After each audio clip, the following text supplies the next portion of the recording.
So hey everyone, welcome back to another quick and very interesting tutorial. Where in this quick tutorial I'm going to show you how you can add Snapchat filters, apply Snapchat filters on the gallery images on your iPhone or any device that you have.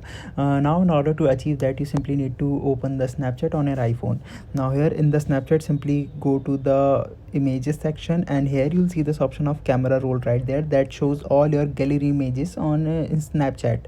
Now here, first of all, select any of the image that you want. For example, this is the image that I want to add filters to it. Now simply click on this arrow right option right there. Once you click over there, right there, it will look something like this. Now here in the below of the screen, you'll see this option to add filters right there. I can easily swipe away and add the filters that have been saved on my Snapchat, add it to favorite on my Snapchat, or you can apply any of the filters that are trending right there. Now here you can see, for example, this is the filter that I want. Now I simply need to click on this option of send to, and here just simply hit download and it will save to your gallery.